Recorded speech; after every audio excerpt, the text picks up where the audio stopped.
S'il y a bien un sujet avec lequel tous les DPO galèrent, c'est bien celui-là. Embarquer la direction. Et tous les DPO seront d'accord avec moi pour dire que c'est le levier le plus stratégique de la conformité. C'est pour ça que dans cette vidéo, je vais te donner ma stratégie en 4 étapes pour embarquer ta direction et faire d'une direction désintéressée une direction consciente des sujets de conformité et prête à passer à l'action. Très important, ce n'est pas une stratégie théorique, c'est une stratégie pratique. C'est la stratégie que j'ai utilisée quand j'étais DPO chez FH Construction, à la CARSAT ou encore dans un gros groupe de cabinets d'expertise comptable. Et c'est aussi la stratégie que j'ai utilisée en accompagnant nos 50 clients en 2025. Donc c'est une stratégie opérationnelle, pratique et non pas théorique. Donc à la sortie de cette vidéo, tu pourras embarquer ta direction et faire de ta direction une direction qui est prête à passer à l'action, que tu sois DPO interne, externe ou même consultant. Alors, on va commencer tout de suite avec la première étape. La première étape qui est, sans surprise, se former. Mais se former, on va voir à quoi dans un premier temps, mais surtout comment est le plus important. Quelle méthode avec des exemples concrets. Donc ça, c'est le plus important de la partie se former. Donc, on va commencer par se former à quoi?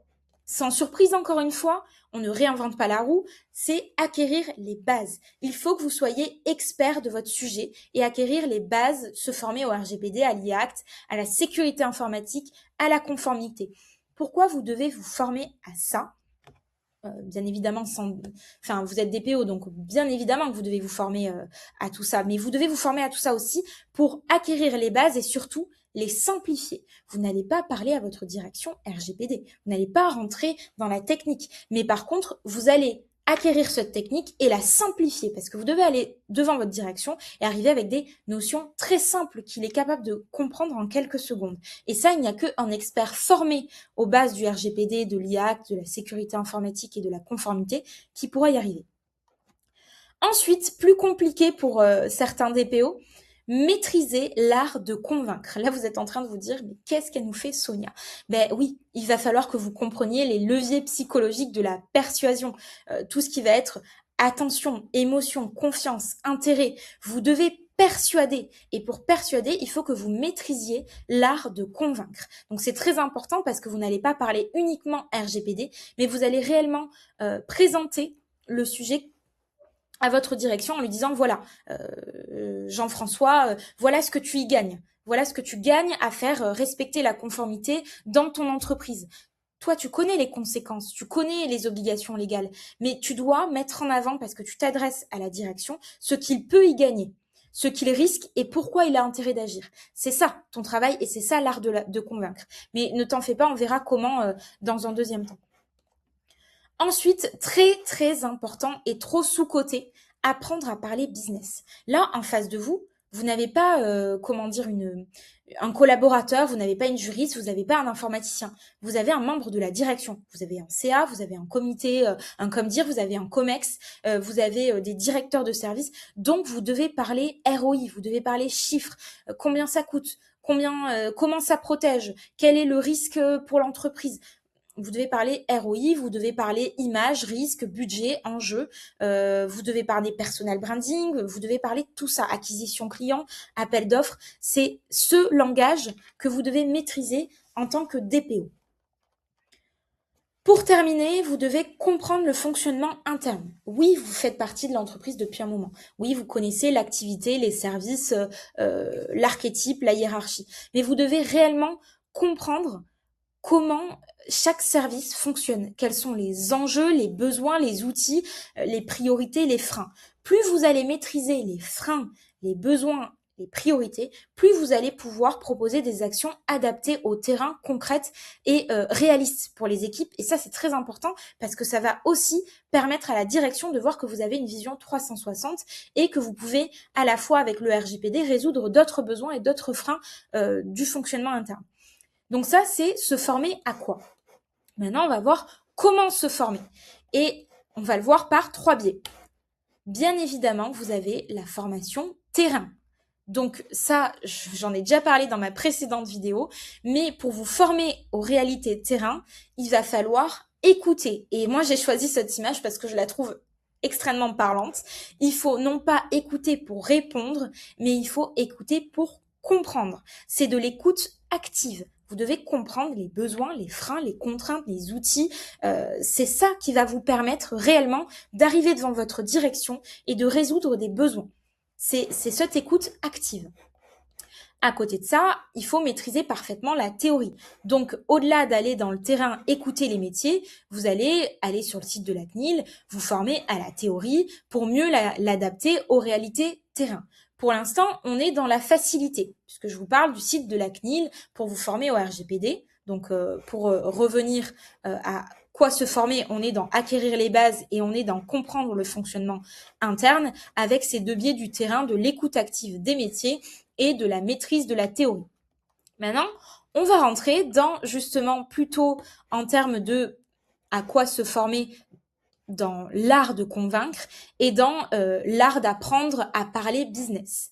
Donc là, pour ces deux formations, moi je vous recommande des lectures. Il y a 4 livres au total.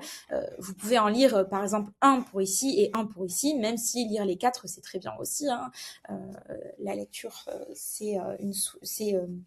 bon, je vais sauter cette explication. Mais donc déjà, pour apprendre à parler business, vous avez ces 2 livres. Ça va vous permettre de comprendre réellement la logique d'une direction, la logique d'un directeur, la logique d'un PDG, qui est une logique de décision, d'action, de rentabilité et de risque. Il faut que vous compreniez bien que la direction, elle a plein de risques à gérer. Pas que le RGPD, elle a une multitude de risques. Donc dans sa tête, si vous voulez, elle fait un équilibre. Bon, ok, il y a ce risque-là, mais il pèse peut-être moins que ce risque. Ou il y a ce risque-là, oui, mais bon, il va me faire perdre tant et tant de clients. Donc ça va vous permettre de faire vraiment, d'avoir en tête cet équilibre business que ce PDG, que votre CA, que votre Comdir, que votre Comex a dans la tête. Et donc ça, c'est très important parce que ça va vous permettre d'avoir le langage pour traduire le RGPD en sujet stratégique. Et donc, je vous recommande de lire au moins un des 2 livres, même si les 2, c'est très bien.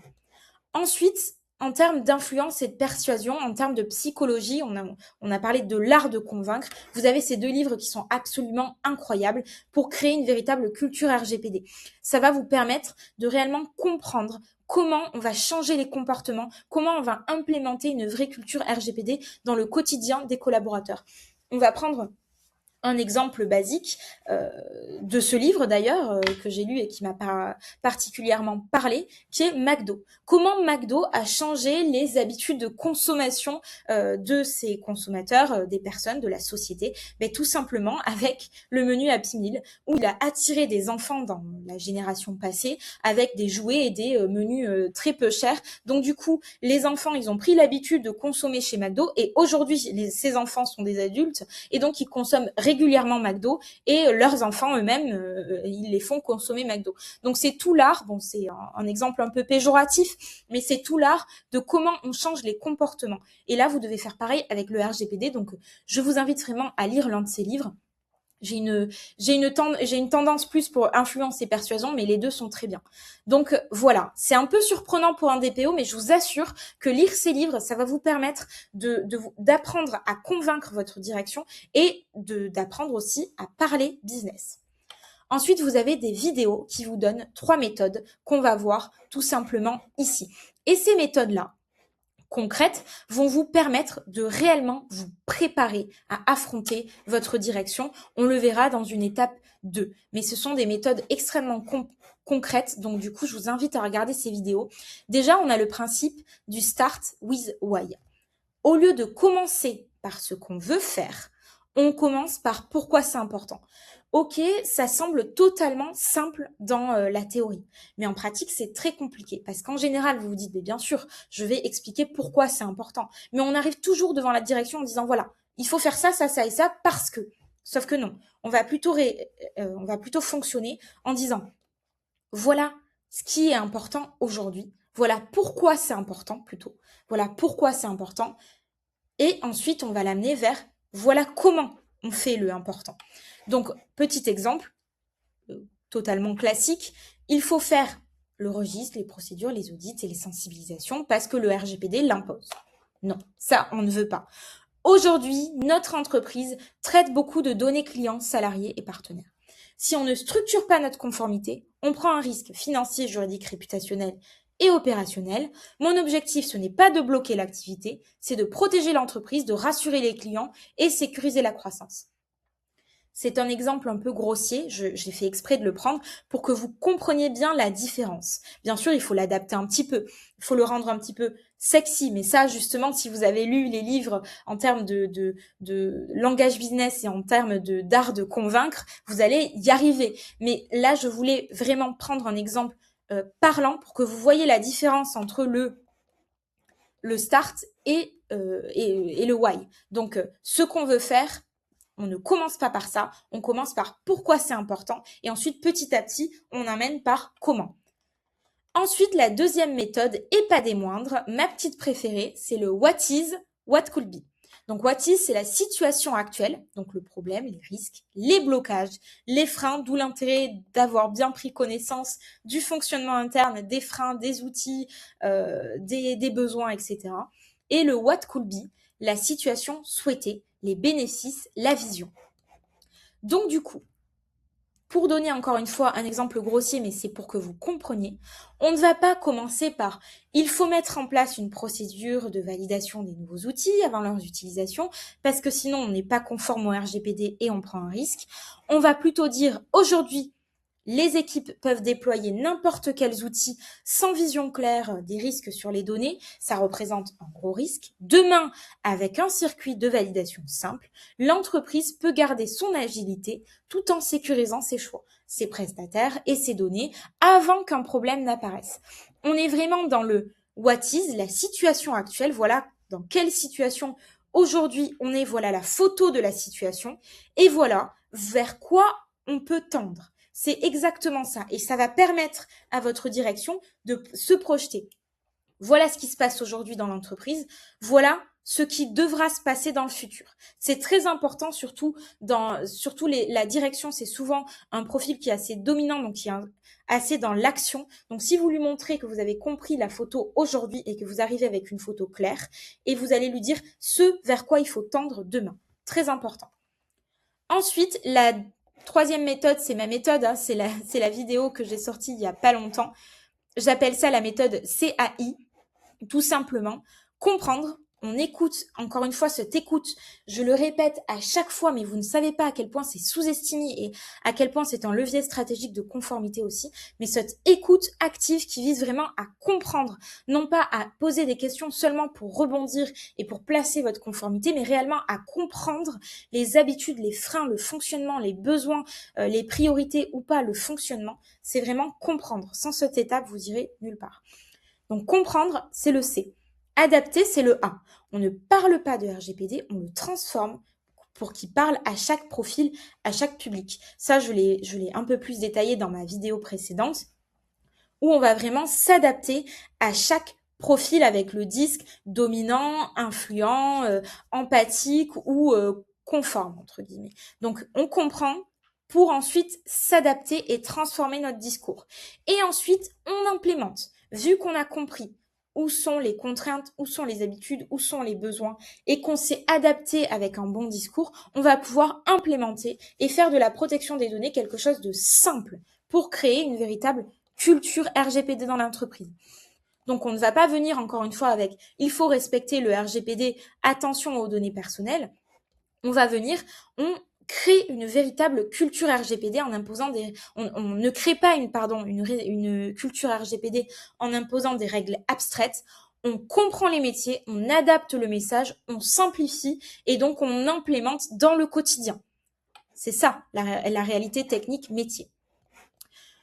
Une fois qu'on a maîtrisé et qu'on s'est formé avec tous ces biais, entre guillemets, avec des méthodes concrètes, on va pouvoir se préparer de manière opérationnelle. Se préparer pour ensuite pouvoir faire justement arbitrer notre besoin, notre stratégie à la direction. C'est ça le but final. Donc, se préparer, comment on le fait? Donc, on le fait en 4 étapes. Et ensuite, on verra comment avec des exemples et avec des choses beaucoup plus concrètes. Donc, premièrement, on va encadrer son propre rôle. Encore une fois, je ne réinvente pas la roue, mais c'est très important. Et souvent, c'est une étape que tous les DPO bâclent.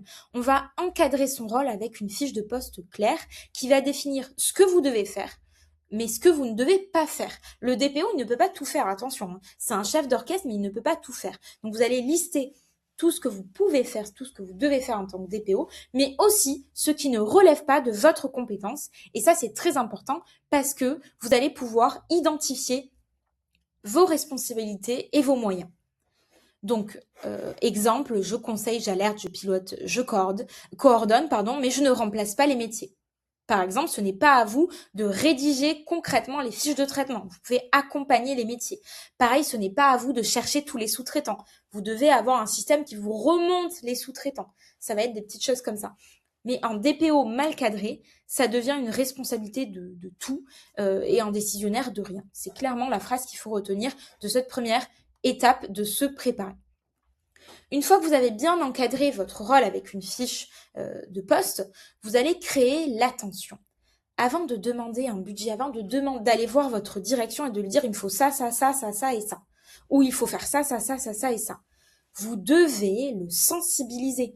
Votre direction, elle vous a nommé DPO un petit peu parce qu'elle était obligée. Elle ne sait même pas ce que c'est un DPO. Elle ne sait même pas à quoi il sert. Elle l'a nommé parce que pour lui, c'est obligatoire. Pour elle, c'est obligatoire.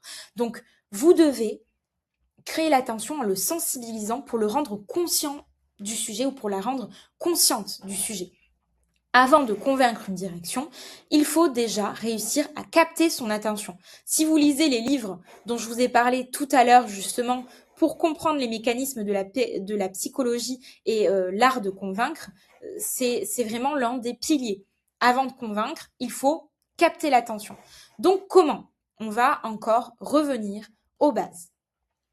Vous pouvez lui offrir, j'adore ce petit livre, le RGPD expliqué à mon boss, c'est pas mal, puis ça le rendra, entre guillemets, il se sentira obligé de faire quelque chose puisque vous lui avez offert un petit livre.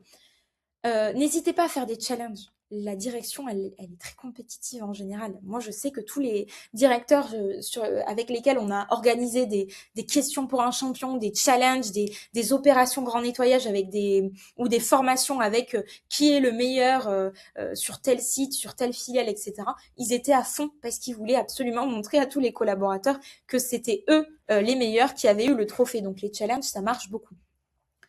J'y reviens souvent, mais parce que je vois que c'est un levier incroyable, c'est les clips musicaux. Faire des clips musicaux avec de l'IA, où vous tournez, vous faites un petit tournage, vous embarquez un peu la direction en disant que c'est rigolo. Ils aiment bien, puis une vidéo, c'est toujours plus agréable à regarder que une infographie avec de la technique dedans.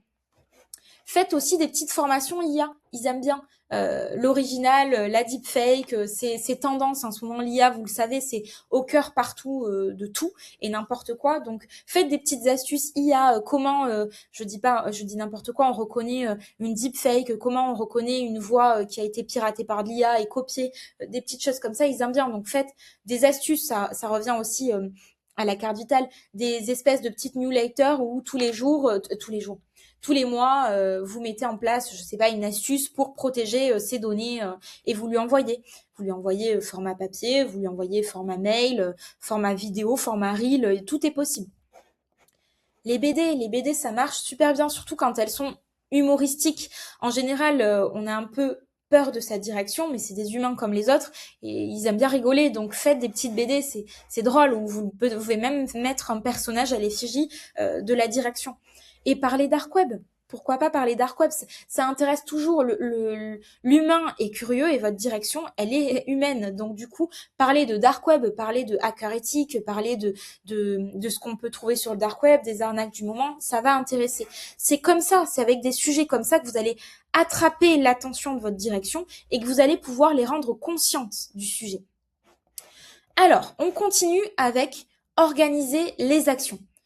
Une fois que vous avez mis en place votre fiche de poste et cadré votre responsabilité, que vous avez progressivement attiré l'attention de votre direction, que vous l'avez rendue consciente du sujet, vous allez devoir organiser vos actions en construisant un plan d'action qui va être lisible et surtout qui va être organisé par priorité. quelques grandes actions. On n'a pas besoin d'un plan d'action énorme avec plein d'actions dans tous les sens. Oui, il y a énormément d'actions dans le RGPD, dans l'IACT, dans la conformité, dans la sécurité informatique. Il y en aura toujours. Mais identifiez les principales actions et organiser ça en plan d'action. Par exemple, je vous dis n'importe quoi, on identifie 4 actions à mettre en place pour l'année 2026. C'est le registre de traitement, le registre de sous-traitants, 3 procédures obligatoires et la sensibilisation des équipes. Pour chaque action dans votre plan d'action que vous allez présenter à votre direction, vous devez mettre en évidence 4 questions. Quel risque si on ne fait rien ? Quelle probabilité pour que ça arrive? Quelles conséquences pour le business? Qu'est-ce que l'entreprise gagne si elle agit? Ces 4 questions, elles sont clairement inspirées de ce dont je vous ai parlé sur comment apprendre à parler business. On va parler temporalité, on va parler priorisation, on va parler qu'est-ce que gagne l'entreprise, qu'est-ce que gagne la direction, et on va parler risque. Et ça parle à la direction. Encore une fois, vous allez retrouver ces 4 biais dans ces 2 livres-là. Donc, vous pensez que ça sort de nulle part, mais pas du tout. Ce sont des méthodes qui sont vérifiées. Et si votre plan d'action, dans votre plan d'action où vous avez 40 000 actions, ça ne parle pas, il faut que ce soit clair. Vous identifiez vos 4 actions pour l'année 2026, et encore, ce sont de très très grosses actions. Et pour ces 4 actions, à chaque fois, vous dites quels sont les risques, probabilités, conséquences et qu'est-ce que l'entreprise gagne. Donc concrètement, ça ressemble à quoi? Je dis n'importe quoi. Allez, le registre de sous-traitants. Le risque, c'est exposition à des prestataires mal encadrés, peu sécurisés ou non conformes, dont risque de cyberattaque sur l'entreprise et ensuite de conséquences juridiques parce que ça voudra dire qu'on n'a pas audité les sous-traitants convenablement. La probabilité, elle est quand même élevée. Tout le monde se fait cyberattaquer aujourd'hui. La question, c'est pas si on va se faire cyberattaquer, mais quand. Donc du coup, si on n'a pas identifié les sous-traitants et on les a pas audités, ça représente quand même un risque élevé contractuellement parlant et en termes de sécurité juridique. Et le gain pour l'entreprise, c'est sécuriser la chaîne de sous-traitance et rassurer les clients, partenaires et direction. Parce que c'est sûr que si un client, dans les contrats, il voit une clause générique sur le fait qu'on a des sous-traitants, on a des sous-traitants et on a audité leur conformité, ça reste vague, alors que si on a un registre de sous-traitants, de suite, ça va rassurer la confiance des clients. C'est un simple exemple, bien sûr. On continue avec, très important, chiffrer les besoins. Et ça, si vous ne chiffrez pas les besoins, votre direction, elle ne va jamais arbitrer votre plan d'action. Elle a besoin de chiffres, votre direction. Elle a besoin de budget, elle a besoin de besoins, elle a besoin de temps. C'est une direction. Hein, c'est pour ça que je vous invite à lire les livres de tout à l'heure et d'apprendre à parler business, parce que une direction, elle parle en termes de coûts, de budget, de chiffres, de temps. Donc du coup, il faut que dans votre plan d'action, vous ayez aussi des chiffres clés associés à chaque action, les moyens nécessaires, pas que les moyens financiers.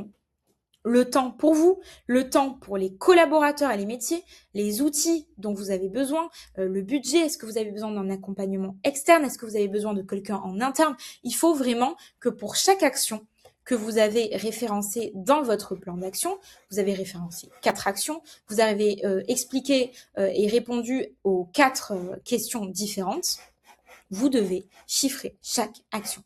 Donc, première option, je peux le faire en interne, mais ça va représenter... Ah oui, il y a 3 options de chiffres que vous pouvez concrètement présenter à votre direction. L'option 1, du coup, comme je le disais, c'est je peux le faire en interne moi-même, mais par contre, ça me représente environ 300 heures de travail en tant que DPO, plus 4 heures d'entretien avec 20 collaborateurs, soit 80 heures pour le métier. Donc au total, ça me représente 380 heures, soit environ 400 heures. Donc ça, c'est la première option 1. On va parler d'investissement en termes de temps, que ce soit pour le DPO ou que ce soit pour les métiers. Vous allez me dire, oui, mais Sonia, c'est hyper dur de chiffrer tout ça. Vous essayez. Vous allez voir, par exemple, en termes de vos 4 actions, vous allez auditer un sous-traitant, vous allez rencontrer un métier pour faire le registre de traitement, vous allez faire une fois une sensibilisation et vous allez écrire une procédure et vous allez regarder en termes de temps combien ça vous prend. Et ensuite, vous allez le multiplier. On avait dit, je crois, 3 procédures dans le plan d'action. La sensibilisation des équipes, eh bien, ça dépend comment vous organisez, si c'est multi-site, multi-filiale ou si c'est multi-service. Mais donc, vous allez comptabiliser combien de temps ça vous prend et combien de temps ça compte auprès des équipes. Pareil pour le registre des sous-traitants et pareil pour le le registre de traitement.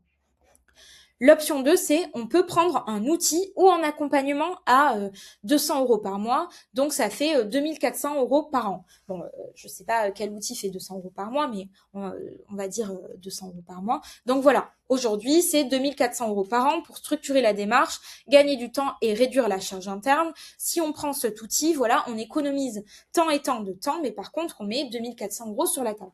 Exemple.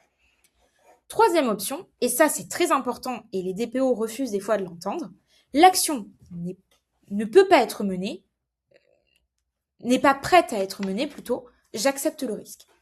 Votre direction ne veut pas investir de temps, ne veut pas investir d'argent, elle préfère accepter le risque. Par contre, là, vous documentez. On va le voir justement dans la dernière étape, qui est faire arbitrer. Donc, on va commencer par le plus simple. On cale une vraie réunion avec sa direction. Et j'insiste sur le terme vrai, parce que souvent la direction, on va lui caler ah oui, non, mais je peux que 20 minutes. Non, moi, il me faut 1 heure. Il me faut 1 heure maximum, enfin minimum, voire 2 heures. Je ne peux pas. 20 minutes, ça ne servirait à rien. Je ne peux pas prendre le temps de vous expliquer tout ce que je dois vous expliquer en 20 minutes. Donc ça, c'est une fausse réunion, l'histoire de la direction qui veut caler seulement 20 minutes. Non, c'est 1 heure à 2 heures. L'idéal, c'est 2 heures. Le minimum, c'est 1 heure. Voilà. Dans l'année, il peut bien vous le consacrer. Ensuite, vous allez présenter justement... oui, c'est bien ça. Vous allez présenter justement les arbitrages.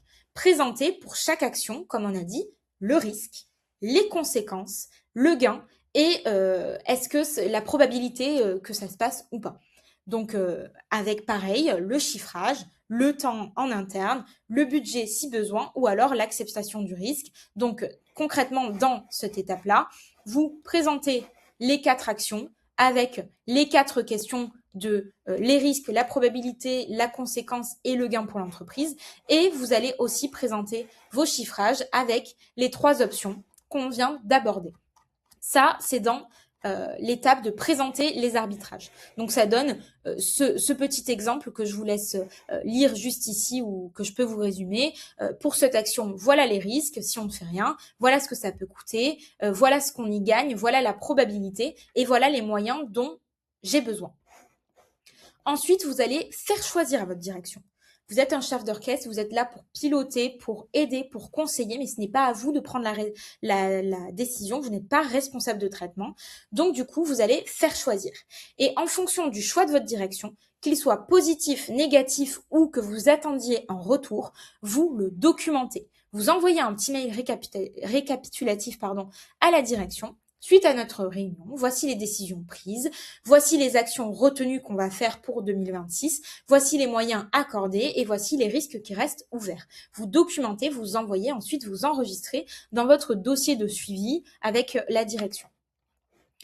Ensuite, selon les décisions qui ont été prises, vous allez exécuter et piloter. Vous allez mettre en œuvre les actions, vous allez choisir avec les moyens validés, vous allez suivre l'avancement, alerter, voilà, vous réalisez réellement cette action et vous documentez à chaque fois les actions que vous avez faites, les actions que vous n'avez pas pu faire, les limites que vous rencontrez, le temps que vous investissez pour chaque action. Il faut vraiment que vous arriviez à piloter et à suivre ces actions-là. Pour chaque action du plan d'action que vous avez choisi de suivre pour l'année en cours, vous devez absolument tracer les décisions, le temps passé, les freins, les actions faites, ce que vous avez trouvé facile, ce que vous avez trouvé infaisable. Il faut tout documenter. Pourquoi ? Parce qu'ensuite, vous allez pouvoir vous en servir pour le rapport de DPO annuel. Tous les ans, vous devez aller devant la direction, que ce soit un CA, un COMDIR, un COMEX, un CODIR, tout ce que vous voulez, ou seulement votre PDG, vous devez faire un rapport DPO annuel pour présenter le bilan des actions réalisées. Voilà, sur ces 4 actions, le registre de traitement, il est finalisé à 80%. Le registre des sous-traitants, ben, j'ai pas pu le commencer parce que j'ai eu aucun retour métier, donc voilà le frein. La sensibilisation, j'ai pas pu le faire parce que j'ai pas eu le temps. Moi, il me faut telle chose et telle chose pour mener à bien les actions. J'ai besoin de tant et tant de budget, j'ai besoin de tel et tel investissement de temps en interne, j'ai besoin que les directeurs de service soient plus de mon côté.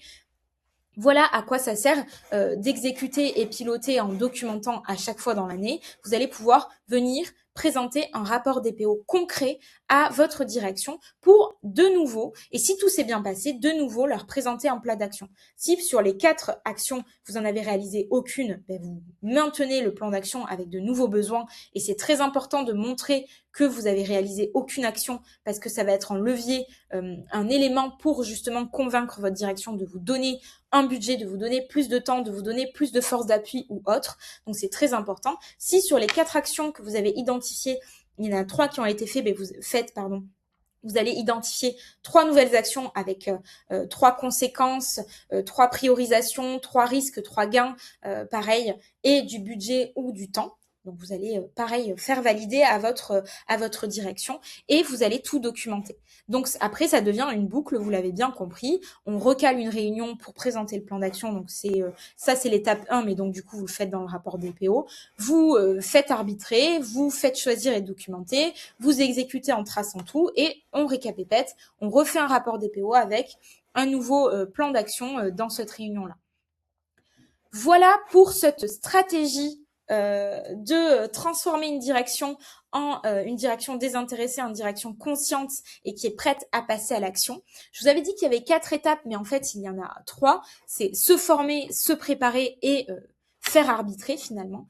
Donc voilà, vous avez toutes les cartes en main pour convaincre votre direction. Et si jamais vous voulez prendre un petit audit avec moi, il est complètement gratuit pour que je puisse vous aider à débloquer votre situation ou analyser de manière plus large votre conformité, ben n'hésitez pas à réserver un audit, c'est gratuit, c'est cadeau. Et sinon, je vous souhaite une très bonne journée et je vous dis à bientôt pour une autre vidéo.